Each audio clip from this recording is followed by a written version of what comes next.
Hindi po, 8 hours lang, full time. Sige po, thank you.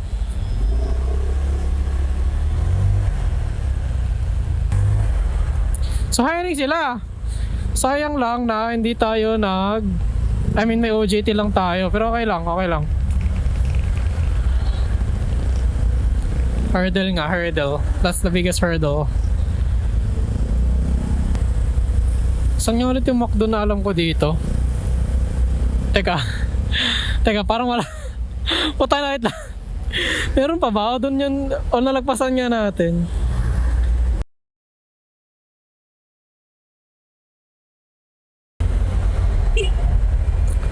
So mukhang dudo tayo sa mga part-time, boss. Ay, oo, sa mga gas station na part-time.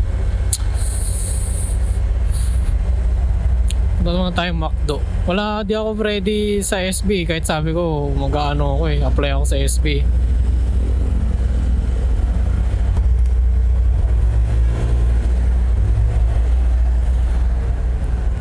Okay.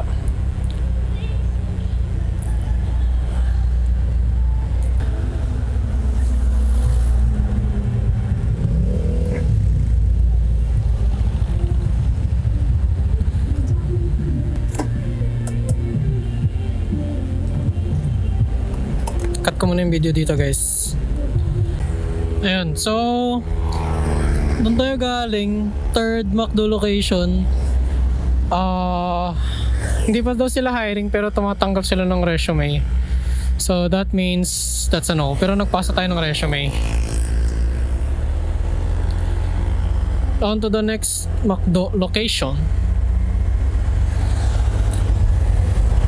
which is McDo place number 4. May isa pang McDo kasi dun sa likod ng Lancaster or napagigitnaan ng dalawang Lancaster, Zone 1 tsaka Zone 2. Kaso, nag-message ako sa kanila tapos hindi na daw sila nag-hire. So, yeah. That is that. Hindi na tayo pumunta dun. Since sila nung nagsabi mismo. Tagal din kasi mag-start ng OJT kaya napapahanap na ako ng magagawa Hanggang ngayon guys, nag-iintay pa rin kami ng pass. Kaya pahanap ako ng work muna. Tsaka may baby na tayo kaya kailangan na natin magsipag-sipag.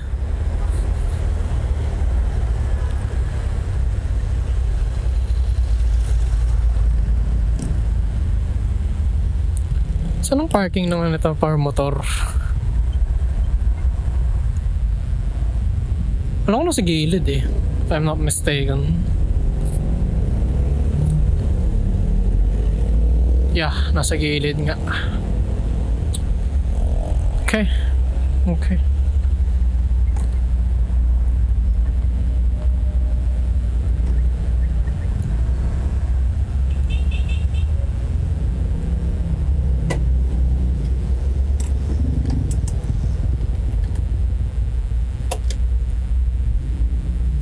Okay, cut ko muna yung vlog dito.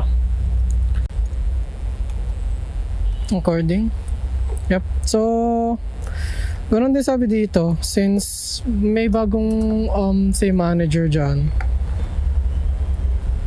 Ewan ko kung, basta naka-gray sila. Sabi nila baguhan lang sila and di sila sure kung hiring sila. So, yeah. Nag-iwan na lang ng resume.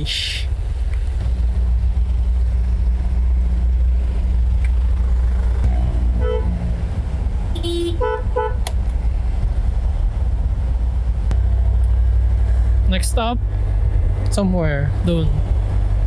Last McDo na mapupuntahan ko na malapit dito. Yung susunod ko yung iba kasi dalawa yun Dalawang McDo na papunta pa dun.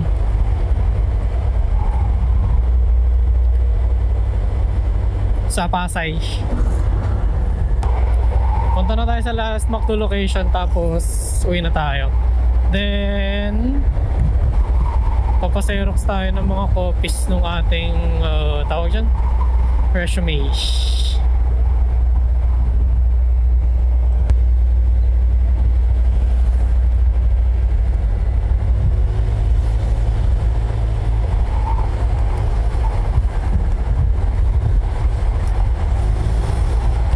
no, sa kabilang side nga.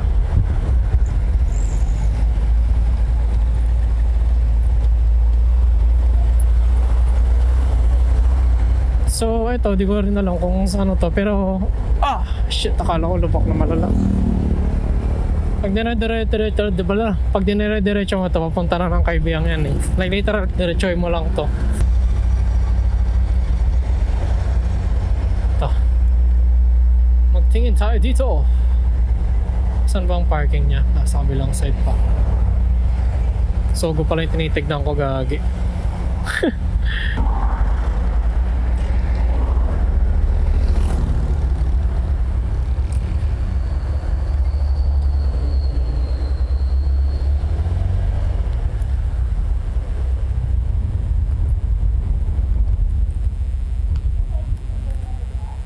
Yan, so ito yung last na McDo na pwede nating pag-applyan dito sa Cavite. Yung iba is mga galing pa dun sa may Pasay banda. So ngayon, uwi muna tayo. Sana nga makakapag-apply ako there. Or kunin ako. Looking forward dun sa kanila.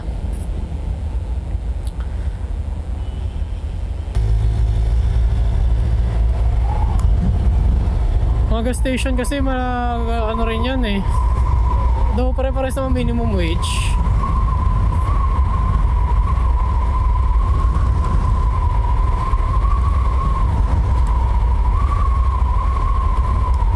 Pero wala, gusto ko lang din maging gas pump attendant.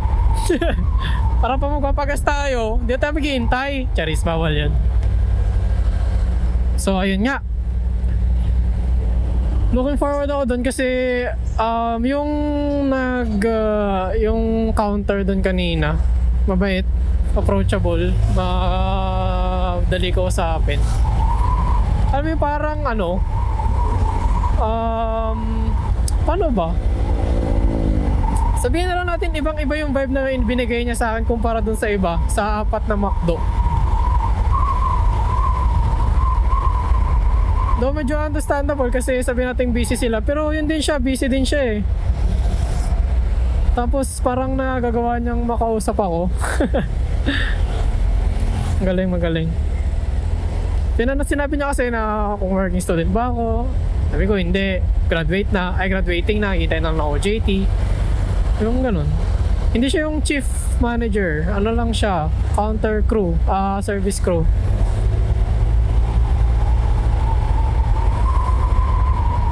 Pero tinawag niya si Sheep. Tapos maya nung pinasa ko na, ayun, sabi niyang nung nakausap kong counter is tawag dyan, alam na daw na okay na ako. Tapos nilapitan niya si chief manager. Di ba? Kaya maglo-look forward talaga ikaw doon. Okay lang if hindi ako matanggap, that means something naman. Baka unahin ko muna yung OJT ko bago ako maghanap ulit ng work, di ba? Tingnan natin kung anong mangyayari. Understandable lahat naman ng mangyayari sa akin today, except lang kapag hindi ako nakakuha, or kapag nakuha ako. Hindi. Kapag di ako nakuha, tapos ang tagal pa rin mag-start ng OJT. Kasi so nung nakaraan, nanghingi na sila ng pass ulit, tapos nanghingi sila ng pass nung umakyat ako ng Baguio. Hanggang 24 lang yun. 24 na ngayon, di nag-request na naman sila ng another pass. For monthly lang kasi yun eh. So, monthly pass I mean. So, 24 to 28 ang request form. Kapag di mo pag wala pa din, ayun. So, kapag wala pa rin yung OJT at wala pa rin yung pass, tatanong-tanong ako sa mga dyan, what do you call this, convenience store tsaka gas stations. Sabi rin nung chief manager dun is tatawagan na lang daw ako ng ewan ko nung tawag yung manager.